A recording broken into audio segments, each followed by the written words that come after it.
Hezbollah rally. The atmosphere was electric. It was April 2006, and preparations for a Hezbollah political rally had been going on for weeks. Security was tight. It was to be the first public speech of Hassan Nasrallah ever held in the Shia city of Tyre. I felt compelled to go and pray for him. "If I don't get going now, I'll be too late to get a seat," I told Kimmery. "I'm going to have to walk the whole way because I'm sure all the roads will be closed. Even if they're not, I don't want to be out there in the traffic jam." Kimmery answered, "Okay, have fun. I'll probably just stay cool with the kids here in the pool on the balcony. Dinner will be ready at 6. I gave Naomi and Gideon each a squeeze and kissed my wife as I headed for the door. I didn't have an ounce of hesitation. It was a community event, and I had been part of the community for nearly 7 years. Over the previous week, when I had mentioned my plans to go to the event, none of my neighbors or friends had given any hint of caution for my safety. My shirt already stuck to my back. Humidity was a fact of life that just had to be tolerated. I meandered along the beach, headed toward the hole in the fence around the chariot track. The direct path of cutting through the ruins took at least half a mile off my route. I once again enjoyed the sense of serenity at my holy place. I made my way around weather-pocked pillars that once supported the aqueduct, carrying life-giving water to the citizens of ancient Tyre. Weeds threatened to cover the tombs in the necropolis along the Byzantine road. At the main entrance to the hippodrome, I greeted the old friends who had given me permission to use the hole as a shortcut. When I told them I was headed for the rally, the look on their faces gave me a clue that maybe it wasn't such a good idea after all. Hezbollah had a history of kidnapping Westerners, but Nasrallah himself repeated publicly that the Muslims of Lebanon carried no hostility toward individual Americans. Their frustrations were with America's politicians and its foreign policy. I tried to push the new doubts out of my mind, and after assuring my friends that I would be fine, I continued on my way.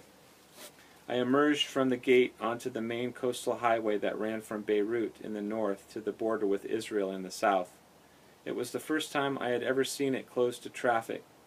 Instead, it had become a channel for a river of people flowing down from side roads. Everyone wore black. As I merged into the rapids, I fell in behind a couple of women wearing head coverings and leading their children. One of the little girls wore a red baseball cap turned backward on her head. I smiled to myself as I read the slogan printed on the bill of her cap, bouncing lightly in front of me: "I heart Jesus." My expectancy grew that God had planned something big for the day. Despite the predominant color being black and the likelihood that the speech would be another opportunity to spout menacing, saber-rattling rhetoric, a light-hearted attitude was shared in the crowd as we moved northward. Roadside entrepreneurs set up their carts and sold cotton candy, balloons, and ice cream, which made the gathering feel oddly similar to the annual Vashon Island Strawberry Festival parade. I passed the Albas traffic circle and continued north. Hezbollah fighters on the sidewalk scanned the swarming people for irregularities suggesting a security breach. Long metal barricades with vertical bars stood in concrete blocks along the edges of the road. At first, the artificial paths they had created were as wide as the street, and I continued to mill along in the center of the crowd, invisible, anonymous. The railings gradually narrowed to help control the foot traffic. The sensation was so much like being herded that I was tempted to moo as I was shuffled through the gates. Thankfully, I resisted the urge. Up ahead, the density of the crowd increased. I couldn't believe what I was seeing. This is a lot more people than I expected to be here. I resumed feeling nervous. I was close to an Arab Christian friend's house on the same street. I decided it would be a good idea to get a better look of what was up ahead from his fourth-floor balcony. I was about 2 blocks away from the rally when I arrived at his building. An armed Hezbollah militiaman stood on the front steps watching the crowds moving by. I blithely ignored him and bounded up the stairs and through the open front door, heading for the elevator in the lobby. "Stop! Come back here!" he ordered. I froze, surprised. He was watching the crowd, but his main job was to control the security of this building. I'm sure he never guessed he'd encounter a Westerner within 100 miles of this event. Here I was, walking into the building for which he was responsible. I had his full attention. The investigation began. "Who are you and what are you doing here?" "Do you live in this building?" The guy barked in Arabic. He advanced toward me with the authority of square-jawed, hard-muscled militancy. "My name is Nate, but everyone calls me Abu Jad. I am visiting a friend in the building. Isn't that okay?" I replied in a steady but compliant tone. "What's your nationality?" "I'm an American." His eyebrows shot up at my response. What's going to happen now? Am I about to be taken away for interrogation? Instead of escalating tensions, my answer surprisingly calmed him down. More softly he asked, "Who's your friend? Which floor does he live on?" "His name is Edmond. He lives on the 4th floor. What's his phone number?" I consulted my Nokia, hit the call button, and explained to Edmond what was going on before handing it to the reaching hand of the soldier. He confirmed with Edmond that I was expected to visit, closed the connection, and handed the phone back to me. When he spoke into his two-way radio to report what was going on, his left hand still held his assault rifle. The exchange moved from cross-examination to conversation. He was still intrigued. "Where did you learn to speak Arabic?" "I've lived here in Tyre for close to 7 years. Mostly I learned from people like you on the street, but I also took classes at the Language Center in High Ramo. I teach conversational English there." "I'm sorry to have troubled you. Thank you for your patience. This is an important event and we have to be very careful with security." I barely kept my mouth from falling open and replied, "I understand. It's not a problem." "You're welcome. Enjoy your visit." Alone in the elevator, I shook my head in disbelief. I didn't think my friends in the States would ever believe this story. How do I get myself into situations like this? Edmond met me at the elevator and I apologized for drawing unwanted attention to him. We surveyed the view of the street together from his balcony. About 1.5 miles from the old city of Tyre in the outlying neighborhood between the suburbs of Albas and Abbasiyah was a suitable empty lot for a political rally with a controlled line of sight with all the surrounding buildings. For weeks, workers had cleared away brush, scrap metal, and the usual garbage that finds its way to empty urban places. Heavy equipment had filled holes and leveled hills. For days, others had transported white, red, and yellow plastic chairs and arranged them neatly into countless rows. The sea of people was impressive. They walked on the main road through the south, which meant that many of these people from out of town had parked a long distance away. Many of them must have walked miles, judging by the immensity of the crowd. Nasrallah had become Secretary General of Hezbollah in 1992 when his predecessor was assassinated.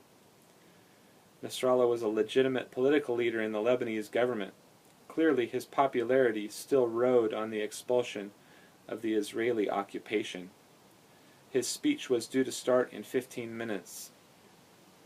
We couldn't see the stage. It was backed up to the side of a building that faced away from us. We could just see a sliver of the seating area, but had an open view of the mile of bobbing heads where the city streets had been. The multitude compacted and movement ceased as the crowd approached the spectator yard. The event site had already reached capacity, and those who had not arrived early were left to fight for a position within earshot of the enormous speakers. I resigned myself to pray from this balcony and watch the televised coverage from Edmond's apartment. He didn't want me to go anyway. He thought I was crazy to have risked coming this far. If I went, I would only attract more attention that could later cause me grief. Was I being stupid? Could I just decide that the world's media sources were wrong about Hezbollah? That I alone understood that they had changed from their chaotic formative years and were currently misjudged?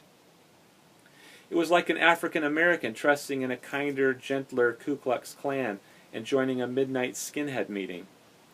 What gave me such confidence to boldly trust in a course of action that was so obviously foolish to everyone else?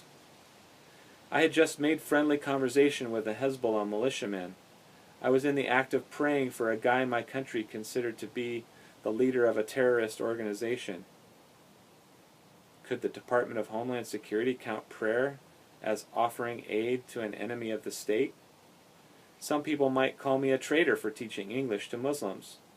Still, I had such a strong impulse to do this. Edmond was one of those people I most admired, who prayed regularly.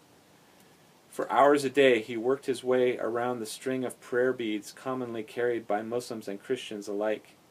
He paced back and forth on his marble balcony floor and cried out for the needs of individual people and for God's glory to be known among the nations. That day I almost matched his intensity.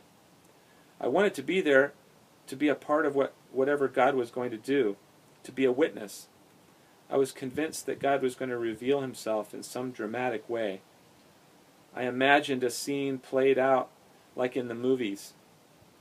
A perfectly circular opening forming in the overhead clouds and a beam of light pouring down through it, with God's booming voice directing the entire Shia Muslim population to follow Jesus. I expected God to clarify that Jesus was the straight path they kept asking him to reveal. The sense of attentive expectation stayed with me as I watched the live footage on the television. The Hezbollah chairman delivered his speech while the cameras panned across the faces of evangelical pastors, Maronite Catholic priests, Sunni imams, and Shia sayyids. Politics and religion were fused in Lebanon, so all the religious leaders of the South had been invited to sit on the stage next to the podium. The opportunity was too prestigious to pass up, and absence could have repercussions. The massive crowd of people looked for a word of hope from their leader. Would their lives improve, or were they destined to suffer in a permanent state of fear amidst a troubled economy discriminated against by the distant Christian and Sunni power brokers of government in Beirut? What an opportune moment for God to show himself in a mass epiphany. I walked aimlessly around the room and prayed with prophetic imagination, inspired by the potential of the moment. Edmond sat for over an hour in rapt attention to the formal Arabic I couldn't understand. I alternated between the balcony and the living room in constant motion. Eventually the speech ended and Edmond got up. His face was non-expressive. "What happened?" I asked. He didn't say anything new. It was the same old message as always. The crowd dispersed. No epiphanies. There had been no clouds available in the sky to part for a dramatic effect. I had been so sure that something unusual and powerful would happen that I plopped down on the green wool couch with a confused look and just sat there for another hour. I was convinced I hadn't wasted my time. Still, I had expected to be gratified by witnessing the results for which I had prayed. Kimmery would have dinner ready soon. I thanked Edmond and his wife for their hospitality and returned to the street. The crowds and the militia were already gone. Halfway home, I walked around the lowered gate into the chariot track parking lot. The caretakers had gone home for the day. A truncated pillar sticking up like a tree stump enticed me to sit and think a while longer. The anticlimactic day was tolerable, but what about the last 7 years? Kimmery and I had recently felt God releasing us to move on. Dennis was reluctant to let us go, and the idea of leaving was hard for us too.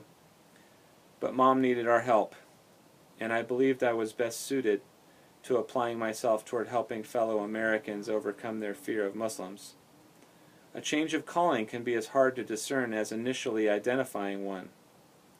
We planned to continue on in Tyre until the end of the year before moving back to the Seattle area. A nagging thought pestered me. I want more to show for the prime time of my 30s spent here. I had envisioned the Hippodrome crammed with thousands of Shia followers of Jesus worshiping together, but that had not materialized. We were excited about the growing numbers of new believers discipling others in their own social circles. But was that enough to justify the sacrifices? Somewhere I had gotten the idea that my obedience to God's call earned me the right to produce the results I expected. I wanted God to resolve everything into a tidy, understandable package. But that's not how God is. He is compassionate, merciful, good, but unbridled. He gets to decide what is worth spending my life on. Nasrallah may have been completely unaffected by my prayers that day. God may have just wanted to spend the time with me. Or maybe my prayers had some effect on the war that would break out 2 months later and cut short our stay in Lebanon. Maybe someday God will fill me in on what really happened.